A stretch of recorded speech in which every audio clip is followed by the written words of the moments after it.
UGC के नए नियमों में एक ऐसा वर्ड भी है, एक ऐसा क्लॉज है जिसको सुनकर कोई भी शॉक हो जाएगा। हमारी लॉन्ग वीडियो में वो मिस हो गया था, तो इसलिए आपको यहाँ पर बता रहे हैं। वो वर्ड है इम्प्लिसिट।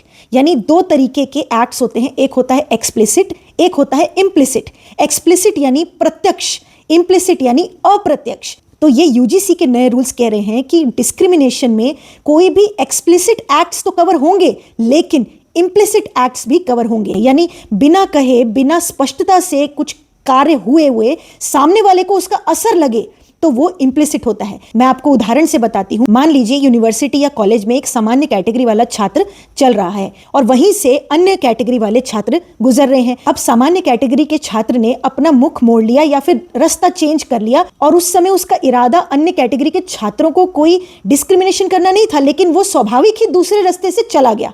अब उस समय इरादा सामान्य कैटेगरी वाले का गलत नहीं होगा, लेकिन अन्य कैटेगरी वाले जो दूसरे छात्र वहां से गुजर रहे हैं, अगर उनको ये फील भी हो गया कि सामान्य कैटेगरी वाले छात्र ने मेरी यहां पर अवहेलना की है, इसलिए उसने दूसरा रास्ता अपनाया है, तो ये इम्प्लिसिट एक्ट में आएगा। और यूजीसी का कहना है नए रूल्स में कि ये भी डिस्क्रिमिनेशन में कवर होगा। और ऐसे में वो छात्र अगर कंप्लेंट करेंगे तो एक्शन लिया जाएगा सामान्य कैटेगरी के उस छात्र पर। और ऐसे में सामान्य कैटेगरी वाला छात्र अगर बोलता है कि मेरी तो इसमें कोई इंटेंशन ही नहीं थी, मुझे तो उस रास्ते जाना ही था, इसलिए मैं मुड़ गया, तो उसकी नहीं सुनी जाएगी। तो ये होता है इम्प्लिसिट एक्ट। अब एक दूसरा उदाहरण मैं आपको देती हूं। मान लीजिए एक शिक्षक है और वो किसी एक छात्र के योग्यता के अनुसार उसको मार्क्स देता है, और हर बार उसके मार्क्स कम ही आते हैं, तो वो कम ही देता है। लेकिन वो सामने वाला छात्र को अगर ये फील हो जाए कि मुझे तो निग्लेक्ट किया जा रहा है, मुझे जानबूझकर मेरी जाति की वजह से कम नंबर दिए जा रहे हैं, इसीलिए मेरे साथ ये भेदभाव है, उसको ऐसा फील होगा, तो ये वो इम्प्लिसिट एक्ट में इसको कवर करके कंप्लेंट फाइल कर सकता है। ये है level of misuse in UGC नए रूल्स का।